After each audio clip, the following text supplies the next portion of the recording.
ಎಲ್ಲರಿಗೂ ನಮಸ್ಕಾರ. Life to learn ಚಾನಲ್ಗೆ ಸ್ವಾಗತ. ಈ ವೈಶಾಖ ಮಾಸದ ಶುಕ್ಲ ಪಕ್ಷದ ಏಕಾದಶಿಯನ್ನು ಇದೇ ಮೇ 8ನೇ ತಾರೀಕಿನ ಗುರುವಾರದ ದಿವಸ ಆಚರಿಸಲಾಗುತ್ತೆ.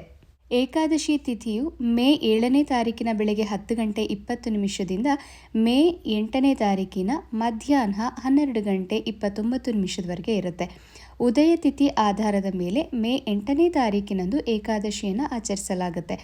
ಆ ದಿವಸ ಉತ್ತರ ಫಲ್ಗುಣಿ ನಕ್ಷತ್ರ ಹರ್ಷಣ ಯೋಗದಿಂದ ಕೂಡಿರುತ್ತೆ.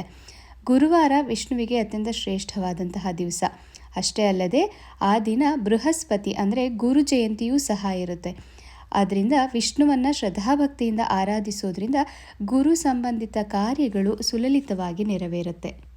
ಪದ್ಮಪುರಾಣ ಹಾಗೂ ಬ್ರಹ್ಮ ವೈವಸ್ವತ ಪುರಾಣಗಳಲ್ಲಿ ಉಲ್ಲೇಖವಾಗಿರೋ ಹಾಗೆ ಒಂದೊಂದು ಏಕಾದಶಿಗೆ ಒಂದೊಂದು ರೀತಿಯಾದ ಮಹತ್ವಗಳು ಮತ್ತು ಫಲಗಳನ್ನು ತಿಳಿಸಲಾಗಿದೆ. ಅದರಂತೆ ಮಹಾಭಾರತದಲ್ಲಿ ಶ್ರೀಕೃಷ್ಣ ಧರ್ಮರಾಯನಿಗೆ ಅನೇಕ ವ್ರತಕಥೆಗಳನ್ನು ತಿಳಿಸಿದ್ದಾನೆ. ಹಾಗೆ ಏಕಾದಶಿಯ ಮಹತ್ವವನ್ನು ಸಹ ವಿವರಿಸಿದ್ದಾನೆ. ಇತರ ಏಕಾದಶಿಯಂತೆ ಶ್ರೀಕೃಷ್ಣ ಧರ್ಮರಾಯನಿಗೆ ಈ ಏಕಾದಶಿಯನ್ನು ಆಚರಿಸೋದ್ರಿಂದ 1000 ಗೋವುಗಳನ್ನು ದಾನ ಮಾಡುವಂತಹ ಪುಣ್ಯಕ್ಕೆ ಸಮಾನವಾಗಿದೆ ಅಂತ ತಿಳಿಸಿದ್ದಾನೆ.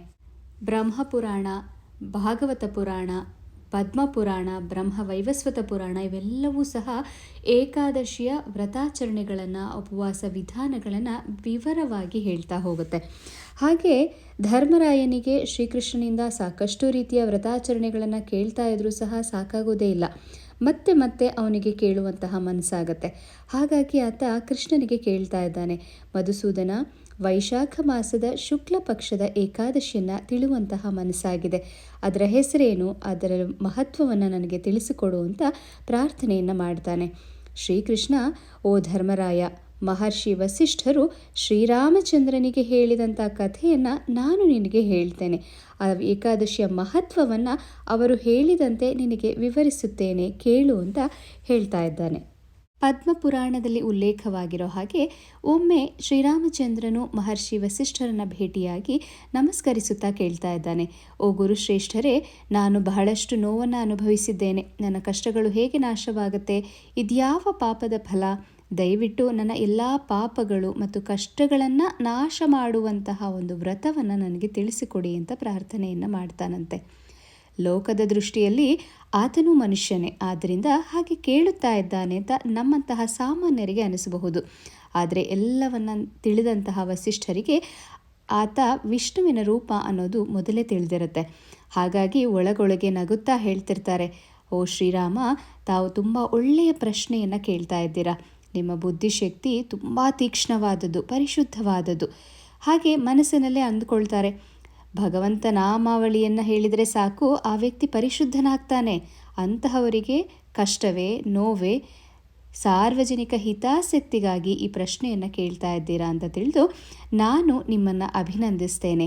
ನಿಮ್ಮ ಪ್ರಶ್ನೆಗೆ ಉತ್ತರವಾಗಿ ಈ ವೈಶಾಖ ಮಾಸದ ಶುಕ್ಲ ಪಕ್ಷದ ಏಕಾದಶಿಯ ಮಹತ್ವವನ್ನು ವಿವರವಾಗಿ ತಿಳಿಸುತ್ತೇನೆ. ಈ ಏಕಾದಶಿಯಂದು ಉಪವಾಸ ಮಾಡೋದ್ರಿಂದ ವ್ಯಕ್ತಿಯ ಎಲ್ಲ ಪಾಪಗಳು ಮತ್ತು ತೊಂದರೆಗಳು ನಾಶವಾಗುತ್ತೆ. ಈ ಉಪವಾಸದ ಪರಿಣಾಮದಿಂದ ವ್ಯಕ್ತಿ ಮೋಹದ ಬಲೆಯಿಂದ ಮುಕ್ತನಾಗ್ತಾನೆ. ದುಃಖಿತ ವ್ಯಕ್ತಿಯು ಈ ಉಪವಾಸವನ್ನು ಆಚರಿಸೋದ್ರಿಂದ ಎಲ್ಲ ರೀತಿಯಾದ ಪಾಪಗಳು ನಾಶವಾಗುತ್ತೆ. ಈ ರೀತಿಯಾಗಿ ತಿಳಿಸ್ತಾ ಅದರ ಮಹತ್ವವನ್ನು ವಿವರವಾಗಿ ಹೇಳ್ತಾ ಇದ್ದಾರೆ. ಈ ಏಕಾದಶಿಯನ್ನು ಮೋಹಿನಿ ಏಕಾದಶಿ ಅಂತ ಕರೀತಾರೆ. ಅಂದರೆ ಮೋಹದ ಬಲೆಯಲ್ಲಿ ನಾವು ಸಿಕ್ಕಿ ಹಾಕಿಕೊಂಡಿದ್ದೇವೆ. ಅದು ಪಾಪಗಳಿಂದ, ಅದರಿಂದ ನಾನಾ ರೀತಿಯಾದಂಥ ಕೆಟ್ಟ ಅಭ್ಯಾಸಗಳು, ಕೆಟ್ಟ ಮಾತುಗಳು, ಕೆಟ್ಟ ಹವ್ಯಾಸಗಳು ಇವೆಲ್ಲದರ ಜಾಲದಲ್ಲಿ ನಾವು ಸಿಕ್ಕಿದ್ದೇವೆ. ಇವೆಲ್ಲ ಹೋಗಬೇಕಂದ್ರೆ ಪಾಪಗಳನ್ನು ಕಳೆಯಬೇಕು. ಹೀಗೆ ಮೋಹ ಜಾಲದಲ್ಲಿ ಸಿಕ್ಕಿಬಿದ್ದಿರುವಂತಹ ನಮ್ಮನ್ನು ಪಾರು ಮಾಡುವಂತಹ ಈ ಏಕಾದಶಿಗೆ ಮೋಹಿನಿ ಏಕಾದಶಿ ಎಂದು ಹೆಸರು. ಪ್ರಾಚೀನ ಕಾಲದಲ್ಲಿ ಸರಸ್ವತಿ ನದಿ ದಡದಲ್ಲಿ ಇದ್ದಂತಹ ಭದ್ರಾವತಿ ಎಂಬ ನಗರವನ್ನು ದ್ಯುತಿಮಾನ್ ಎನ್ನುವಂತಹ ರಾಜ ಆಳ್ವಿಕೆ ಮಾಡ್ತಾ ಇದ್ದ. ಅದೇ ನಗರದಲ್ಲಿ ಸಂಪತ್ತಿನಿಂದ ತುಂಬಿದ್ದಂತಹ ಒಬ್ಬ ವೈಶ್ಯನೂ ಸಹ ವಾಸಿಸ್ತಿದ್ದ. ಆತನ ಹೆಸರು ಧನಪಾಲ. ಅವನು ಬಹಳ ಧಾರ್ಮಿಕವಾದಂತಹ ಒಬ್ಬ ವ್ಯಕ್ತಿ, ದೈವ ಭಕ್ತನಾಗಿದ್ದ. ಅದರಲ್ಲೂ ನಾರಾಯಣನ ಅತ್ಯಂತ ಪರಮ ಭಕ್ತ. ಆ ನಗರಕ್ಕೆ ಬರುವಂತಹ ಪ್ರಯಾಣಿಕರು ಸಂತೋಷವಾಗಿ ಇರಲಿ ಅಂತ ಆತ ರಸ್ತೆಗಳ ಉದ್ದಕ್ಕೂ ಅನೇಕ ಉಪಹಾರ ಮಂದಿರಗಳು, ನೀರಿಗಾಗಿ ಕೊಳಗಳು, ಧರ್ಮಶಾಲೆಗಳು ಹೀಗೆ ಎಲ್ಲವನ್ನ ನಿರ್ಮಿಸಿದ್ದ. ಆ ವೈಶ್ಯನಿಗೆ 5 ಜನ ಗಂಡು ಮಕ್ಕಳಿರ್ತಾರೆ. ಸುಮನ, ದ್ಯುತಿಮಾನ್, ಮೇಧಾವಿ, ಸುಕೃತ ಮತ್ತು 5ನೆಯವನ ಹೆಸರು ದೃಷ್ಟಬುದ್ಧಿ ಅಂತ. ಅವರಲ್ಲಿ ಮೊದಲ 4 ಮಕ್ಕಳು ಬಹಳ ಒಳ್ಳೆಯ ಸಂಸ್ಕಾರವಂತರು. ಅವರ ತಂದೆಗೆ ಆ ಮಕ್ಕಳ ಬಗ್ಗೆ ಯಾವುದೇ ಯೋಚನೆ ಇರಲಿಲ್ಲ. ಆದರೆ ಕಿರಿಯವನ ಬಗ್ಗೆ ಅತ್ಯಂತ ಚಿಂತೆಗೆ ಒಳಗಾಗಿರ್ತಾರೆ. ಕಾರಣ ಆತ ತುಂಬ ಪಾಪಪೂರ್ಣನಾಗಿದ್ದ. ಆತನಿಗೆ ಇಲ್ಲದಂತಹ ಕೆಟ್ಟ ಅಭ್ಯಾಸಗಳೇ ಇರಲಿಲ್ವೇನೋ ಅನ್ನುವಷ್ಟು ಪಾಪಿಷ್ಠನಾಗಿದ್ದ. ಹಾಗೂ ತನ್ನ ಬಿಡುವಿನ ವೇಳೆಯಲ್ಲಿ ಜೂಜಾಟದಲ್ಲಿ ಕಳೀತಾ ಇದ್ದ. ಆತ ಯಾರನ್ನೂ ನಂಬುತ್ತಾ ಇರಲಿಲ್ಲ. ಅವನು ತನ್ನ ಹೆಚ್ಚಿನ ಹಣವನ್ನು ಕುಡಿಯೋದಕ್ಕೆ, ಮಾಂಸ ಸೇವನೆಗಾಗಿ ಖರ್ಚು ಮಾಡ್ತಾ ಇದ್ದ. ಮೋಹಜಾಲಕ್ಕೆ ಸಿಕ್ಕಿ ಬಿದ್ದವನಾಗಿದ್ದ. ಸದಾಕಾಲ ವೇಶ್ಯೆಯರ ಸಹವಾಸದಲ್ಲಿಯೇ ಇರ್ತಾ ಇದ್ದ. ಅಷ್ಟು ಕಾಮುಕನಾಗಿ ಬಿಟ್ಟಿದ್ದ. ಸಹವಾಸದಲ್ಲಿ ಬರೇ ನೀತಿಗೆಟ್ಟವರು, ಕೆಟ್ಟ ಚಟಗಳನ್ನು ಹೊಂದಿದ್ದವರು, ಇಂತಹ ವ್ಯಕ್ತಿಗಳೇ ಇರ್ತಾ ಇದ್ರು. ಯಾವ ಒಳ್ಳೆಯ ಕಾರ್ಯಗಳು ಸಹ ಅವನಿಗೆ ಮಾಡೋದಕ್ಕೆ ಆಗ್ತಾನೇ ಇರಲಿಲ್ಲ. ಪೂಜೆ, ಭಗವಂತನ ಸ್ಮರಣೆ, ಸಂಧ್ಯಾ ವಂದನೆ ಅಂತೂ ಎಂದಿಗೂ ಮಾಡಿದವನಲ್ಲ. ದೈವ ಭಕ್ತರನ್ನು ಕಂಡ್ರೆ ಆಗೋದೇ ಇಲ್ಲ. ಕುಟುಂಬದ ಯಾರ ಬಗ್ಗೆಯೂ ಸಹ ಒಳ್ಳೆಯ ಭಾವನೆಯೇ ಇರಲಿಲ್ಲ. ಸ್ವತಃ ತಂದೆ ತಾಯಿಯ ಬಗ್ಗೆಯೇ ಅವನಿಗೆ ತಾತ್ಸಾರ. ಸದಾ ಕೆಟ್ಟ ಯೋಚನೆ, ಕೆಟ್ಟ ಕೆಲಸವೇ ಅವನ ಜೀವನ. ಹೀಗೆ ಪಾಪಗಳಲ್ಲಿಯೇ ಮಹಾನ್ ಪಾಪಿಯಾಗಿದ್ದ. ಸಾಕಷ್ಟು ಮನವೊಲಿಸಿದ ನಂತರವೂ ಸಹ ಅವನು ಸರಿಯಾದ ದಾರಿಗೆ ಬರದೇ ಇದ್ದಾಗ ತಂದೆ ಹಾಗೂ ಉಳಿದ ಸಹೋದರರು, ಸಂಬಂಧಿಕರು ಎಲ್ಲರೂ ಸೇರಿ ಅವನನ್ನ ಮನೆಯಿಂದ ಹೊರಗೆ ಹಾಕ್ತಾರೆ. ಇದರಿಂದ ಊರಲ್ಲಿ ಎಲ್ಲರೂ ಅವನನ್ನು ಟೀಕಿಸಲು ಪ್ರಾರಂಭಿಸ್ತಾರೆ. ಮನೆಯಿಂದ ಹೊರಬಂದ ನಂತರ ತನ್ನಲ್ಲಿ ಇದ್ದಂತಹ ಒಂದಷ್ಟು ಆಭರಣ ಮತ್ತು ಬಟ್ಟೆಗಳನ್ನು ಮಾರಿ ಜೀವನವನ್ನು ಮಾಡ್ತಾ ಇರ್ತಾನೆ. ಮತ್ತೆ ಅವನ ಸಂಪತ್ತೆಲ್ಲ ಮುಗಿದು ಹೋದ ಮೇಲೆ ಅವನ ದುಷ್ಟ ಸ್ನೇಹಿತರು ಸಹ ಅವನನ್ನು ಬಿಟ್ಟು ಹೋಗ್ತಾರೆ. ಅಷ್ಟೇ ಅಲ್ಲದೆ ಅವನಿಂದ ಲಾಭವನ್ನು ಪಡೆಯುತ್ತಿದ್ದಂತಹ ವೈಶ್ಯರು ಸಹ ಬಿಟ್ಟು ಹೋಗ್ತಾರೆ. ಯಾವುದೇ ಸಂಪತ್ತಿಲ್ಲದೆ ಕೊನೆಗೆ ಹಸಿವು ಬಾಯಾರಿಕೆಯಿಂದ ಬಳಲುತ್ತಿದ್ದಾಗ ಕೊನೆಗೆ ಕಳ್ಳತನದ ದಾರಿಯನ್ನು ಹಿಡಿತಾನೆ. ಪ್ರತಿದಿನ ರಾತ್ರಿಯಲ್ಲಿ ಕದಿಯುವಂತಹ ಅಭ್ಯಾಸವನ್ನು ಮಾಡಿಕೊಂಡಿರ್ತಾನೆ.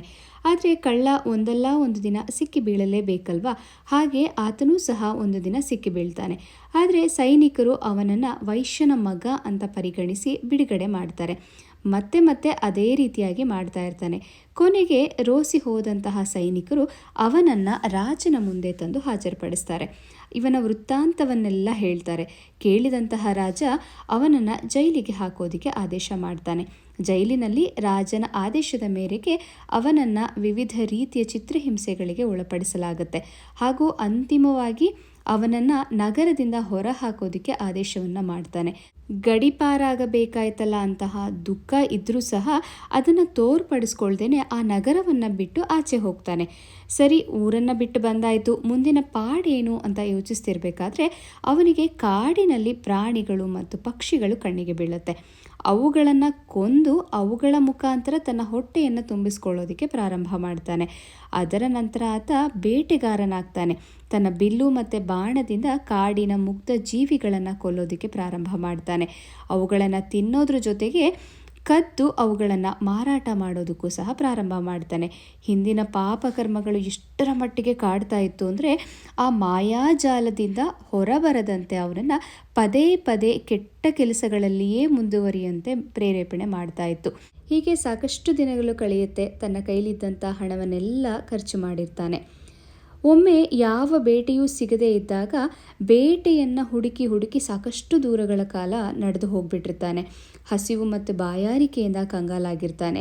ಹಾಗೆ ಮುಂದೆ ಹುಡುಕುತ್ತಾ ಹೊರಟಾಗ ಕೌಂಡಿನ್ಯ ಮುನಿಗಳ ಆಶ್ರಮವನ್ನು ತಲುಪ್ತಾನೆ.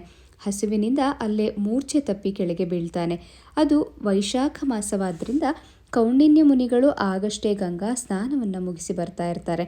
ಅವರ ಒದ್ದೆಯಾಗಿದ್ದಂತಹ ಬಟ್ಟೆಯಲ್ಲಿದ್ದಂತಹ ನೀರು ಆ ಪಾಪಿಯ ಮೇಲೆ ಬೀಳುತ್ತೆ. ಅದರ ಪರಿಣಾಮವಾಗಿ ಅವನಿಗೆ ಸ್ವಲ್ಪ ಜ್ಞಾನ ಬಂದಂತೆ ಆಗುತ್ತೆ. ನಂತರ ಎಚ್ಚೆತ್ತುಕೊಂಡು ಋಷಿಗಳ ಬಳಿಗೆ ತಲುಪಿ ತನ್ನ ಕೈಗಳನ್ನು ಮುಗಿತಾ ಕೇಳ್ತಾನೆ, ಓ ಮಹಾತ್ಮ, ನಾನು ನನ್ನ ಜೀವನದಲ್ಲಿ ಅನೇಕ ಪಾಪಗಳನ್ನು ಮಾಡಿದ್ದೀನಿ. ಶ್ರೀಮಂತನ ಮಗನಾಗಿ ಮಾಡಬಾರದಂತಹ ಕೆಲಸಗಳನ್ನೆಲ್ಲ ಮಾಡಿದ್ದೀನಿ. ಅವರಿಗೆ ಅವಮಾನವಾಗುವಂತೆ ನಡೆದುಕೊಂಡಿದ್ದೇನೆ. ದುಶ್ಚಟಗಳ ದಾಸನಾದೆ. ಸಾಕಾಗಿದೆ ಈ ಜೀವನ. ನನ್ನ ಯಾವ ಕರ್ಮಕ್ಕಾಗಿ ಈ ಶಿಕ್ಷೆ? ಇನ್ನು ಎಷ್ಟು ಕಾಲ? ದಯಮಾಡಿ ಈ ಪಾಪಗಳಿಂದ ಯಾವಾಗ ನನಗೆ ಮುಕ್ತಿ ಅಂತ ತಿಳಿಸಿ ಅಂತ ಅಂಗಲಾಚಿ ಬೇಡಿಕೊಳ್ತಾನೆ. ಅವನ ವೃತ್ತಾಂತವನ್ನೆಲ್ಲ ಕೇಳಿದಂತಹ ಕೌಂಡಿನ್ಯ ಮಹರ್ಷಿಗಳು ಹೇಳ್ತಾರೆ, ನೀನು ಮಾಡಿರೋದು ಅಂತಿಂಥ ಕರ್ಮವಲ್ಲ, ಅತ್ಯಂತ ಘೋರ ಪಾಪವನ್ನು ಮಾಡಿದ್ದೀಯಾ. ಅದನ್ನು ಕಳೆಯೋದಕ್ಕೆ ವೈಶಾಖ ಮಾಸದ ಶುಕ್ಲ ಪಕ್ಷದ ಏಕಾದಶಿಯ ದಿವಸ ಉಪವಾಸವನ್ನು ಮಾಡು. ಈ ಏಕಾದಶಿಯ ಹೆಸರು ಮೋಹಿನಿ ಏಕಾದಶಿ. ನಮ್ಮ ಸಮಸ್ತ ಪಾಪವನ್ನು ಪರಿಹರಿಸುವಂತಹ ಏಕಾದಶಿ.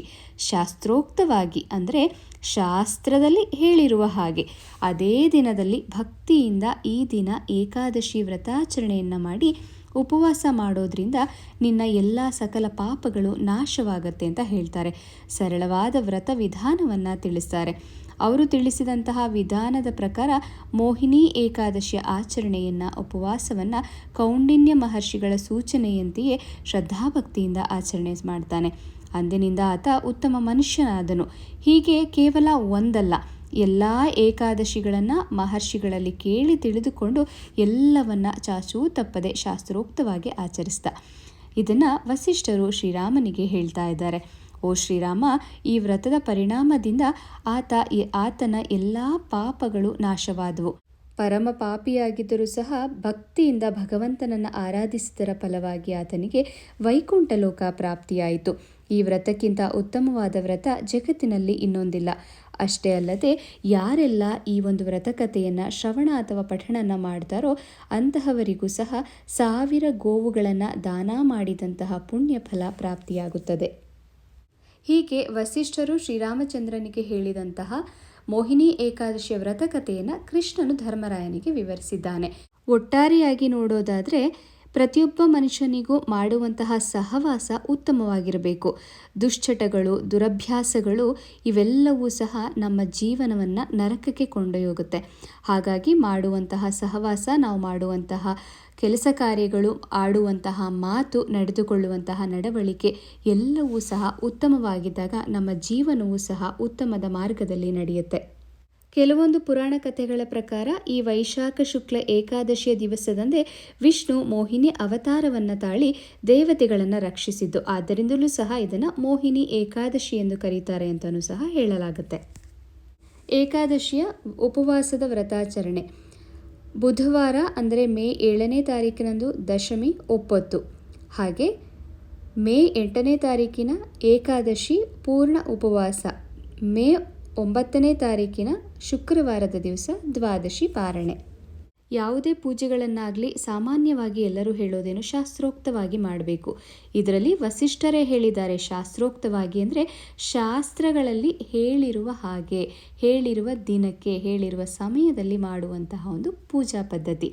ಹಾಗಾಗಿ ಈ ದಿವಸ ದಶಾವತಾರದ ಯಾವುದಾದ್ರೂ ವಿಷ್ಣುವಿನ ವಿಗ್ರಹ ಅಥವಾ ಫೋಟೋವನ್ನು ಇಟ್ಟು ನಾವು ಪೂಜೆ ಮಾಡಬೇಕು. ಈ ದಿನ ರಾಮದೇವರ ಫೋಟೋ ಅಥವಾ ವಿಗ್ರಹವಿದ್ದರೆ ತುಂಬಾ ಉತ್ತಮವಾದದ್ದು.